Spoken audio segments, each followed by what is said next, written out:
એક દુકાનદાર એક વસ્તુની કિંમતમાં પહેલા 10% વધારો કરે છે અને પછી 10% ઘટાડો કરે છે, તો વસ્તુની કિંમતમાં કેટલો ફેરફાર થશે? અરે યાર, બહુ સારું.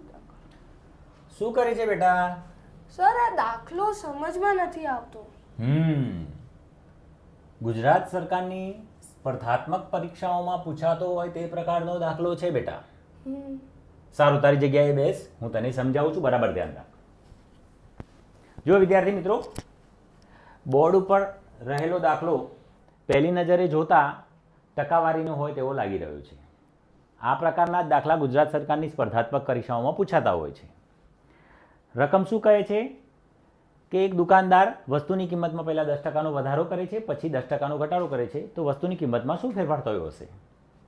મિત્રો, આ દાખલો હું તમને બે રીતે શીખવીશ, બરાબર? બોર્ડ ઉપર ધ્યાન રાખશો.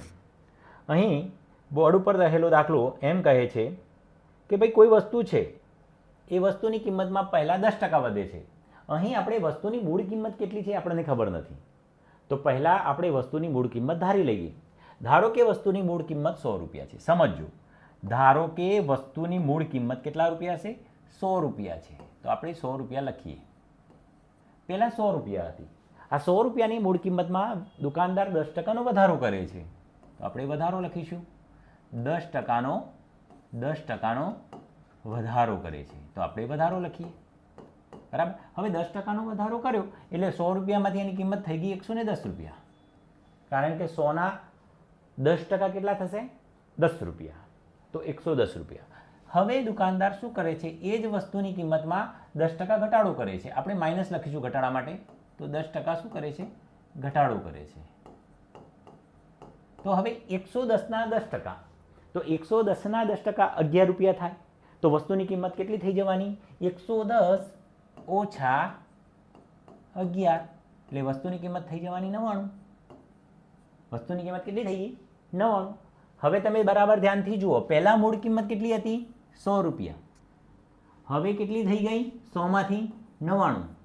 એનો અર્થ એ થયો કે વસ્તુની જે કિંમત હતી, મૂળ કિંમત, એમાં 1%નું શું થઈ ગયો? ઘટાડો થઈ ગયો. શું થઈ ગયો? ઘટાડો થઈ ગયો. આ એક રીત હતી. હવે બીજી રીતે જોઈએ. બીજી રીત સમજવા માટે એક વસ્તુ ધ્યાનમાં રાખવાની છે. કોઈ પણ વસ્તુ હોય, બરાબર, એની કિંમતમાં જો સરખો વધારો અને ઘટાડો થતો હોય તો તમે એક શોર્ટ ટ્રીકની મદદથી પણ ગણી શકો છો, બરાબર?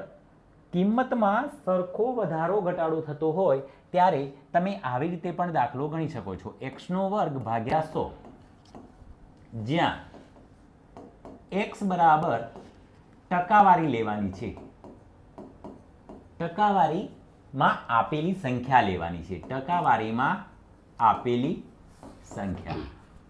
x બરાબર ટકાવારીમાં આપેલી સંખ્યા લેવાની છે. હવે તમે જુઓ તો ટકાવારીમાં આપેલી સંખ્યા લઈએ તો x² એટલે પહેલાં વધારો થયો છે એટલે પ્લસ લખીશું, +10 વધારો થયો છે, ગુણ્યા 10% ઘટાડો થયો છે એટલે 10 લખીશું માઇનસ, અને નીચે 100, તો 10 × 10 = 100, -100 છેદમાં 100 માટે -1. અહીં સીધો જવાબ મળે છે આપણે, તો લખી શકો કે 1%નો ઘટાડો થયો હશે. તો આ બે રીતે આપણે આ દાખલા ગણી શકીએ છીએ, બરાબર? બોલ બેટા, દાખલામાં ખબર પડી? હા સાહેબ, તમે તો એટલી સારી રીતે સમજાયો દાખલો કે એક જ વારમાં આવડી ગયો. સરસ, વેરી ગુડ. મિત્રો, આવી જ રીતે સ્પર્ધાત્મક પરીક્ષાના વિવિધ પ્રકરણોના દાખલાઓ શીખવા માટે અમારી ચેનલ સાથે જોડાયેલા રહો. આ ચેનલને લાઈક કરો, શેર કરો, સબસ્ક્રાઇબ કરો. Thank you.